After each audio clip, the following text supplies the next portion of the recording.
if it's nearby. Let me bring in right now Juliette Kayyem. She's a former official at the Department of Homeland Security. Juliette, thank you so much for being here. You've been watching this develop this hour. What sticks out to you at this moment?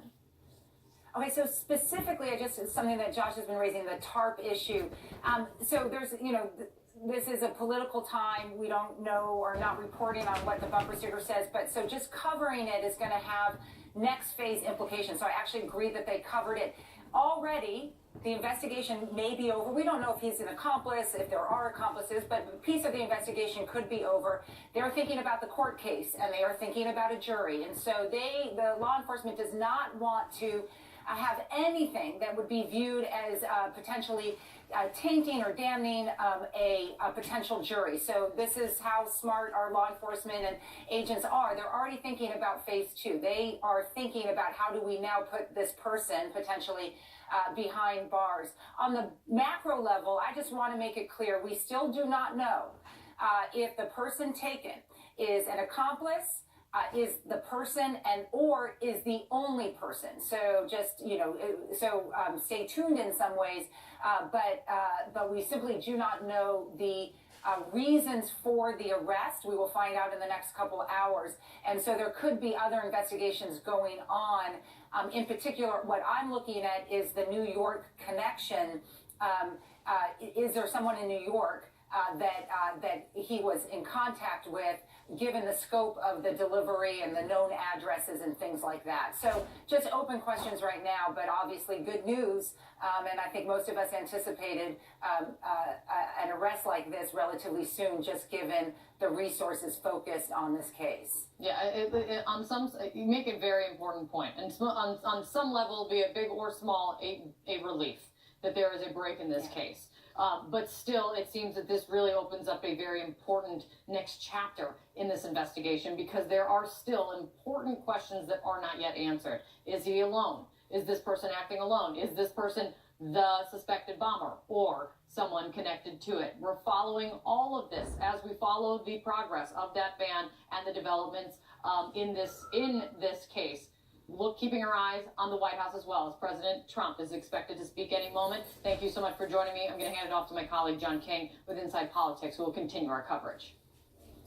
Kate Baldwin, thank you, and welcome to Inside Politics. I'm John King in Washington. As Kate noted, going to continue to follow the dramatic breaking news this hour. The Justice Department now confirms federal authorities have arrested a man in South Florida in connection to the suspected explosive packages sent across the country this week. CNN first to report that arrest a bit earlier today. Now a dozen packages in total sent to a variety of Democratic political operatives, critics of the president, and to CNN. We expect to learn more just moments from now. We'll hear from the President of the United States at the White House. Then the Department of Justice holding a news conference led by the Attorney General at 2:30 here Eastern Time. President Trump, as I said, will speak in just moments. CNN's Randy Kay is in Plantation, Florida. Shimon Prokopez is in New York tracking this investigation. Shimon, I want to start with you. Do we have Shimon? We don't have Shimon at the moment. Randy, you're in the scene. There's Shimon. Thank you. Sorry about that. Shimon, give us the latest on what we know in terms of the arrest, the investigation, and why. What led authorities to this man? So the arrest unfolding just before 11 o'clock, just as we were getting ready to go on air around 11 o'clock, probably more like 10:30 or so. The FBI authorities in Miami, the Joint Terrorism Task Force, all of them working this really the last 24 hours, tracking this individual. They tracked him to this area in Plantation, this outside an auto zone, this auto repair shop perhaps, and where they took him into custody. We don't know if he was taken into custody without incident. We really don't have any details surrounding the arrest. What we do know is that there has been significant progress that has been made by the authorities in this case. They had been working through the night, all day yesterday. We had some indications that an arrest was likely soon. Certainly this morning, both CNN's Evan Perez and I were hearing that something was going to happen. And police and the FBI were just sitting on this individual, waiting for perhaps a good and safe time to take him into custody. And that's just how it went down. There'll be a press conference at 2:30 at the Department of Justice with the Attorney General in Washington, D.C. I suspect there's going to be FBI agents there. I'm also told NYPD personnel are going to be on their way down to join that press conference. And hopefully we'll learn more exactly how this person went about in shipping these, in constructing these, and what the motives were. But they'll continue with that and continue with the examinations of whether he was on social media, whether he posted threats before the event happened, whether he's posted any kind of taking credit for the bombs that went out in between. So all of that will be up for discussion with him at this point. And at what point is the question, obviously? Had the president been briefed on this impending arrest when he sent that tweet just roughly 2 hours ago? Did he know that they were about to arrest someone in Florida in connection with these package bombs? But we will hear from President Trump essentially any minute now. He is going to address this. Whether or not he's going to raise any questions about this, or he's simply going to let us know that they have arrested someone, that they're working on this, and we'll learn more during that Justice Department briefing this afternoon. Senator Cory Booker, a prominent Trump critic, obviously someone who had a big role in the Brett Kavanaugh confirmation hearings. Maxine Waters, a Democratic congresswoman the president has repeatedly criticized. She is a frequent critic of him.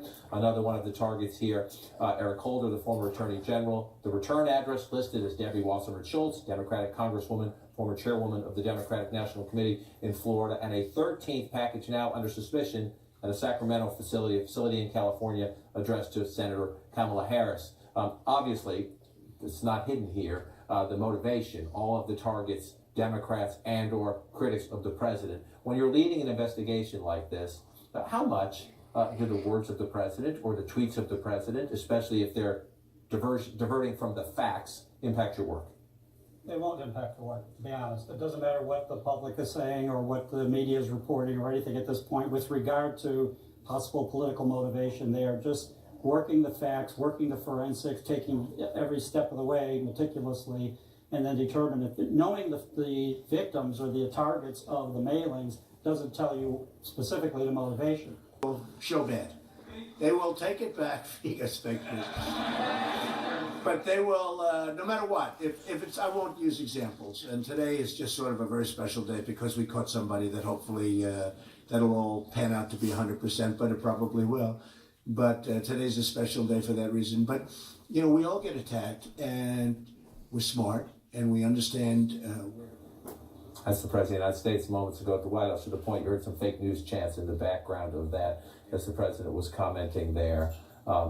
Again, he has every right to make his case. We do cover when there's record low unemployment. We do cover when Republicans pass a big initiative like a signature tax cut. We also cover when the president says he lost the popular vote because millions of undocumented immigrants voted illegally, which didn't happen. We do cover when the president repeatedly veers from the facts and the truth.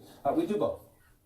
Absolutely. I mean, I remember look, it's probably not even worth it, but the banners on CNN were the president had the greatest week, of any president in so long a few weeks ago because of that.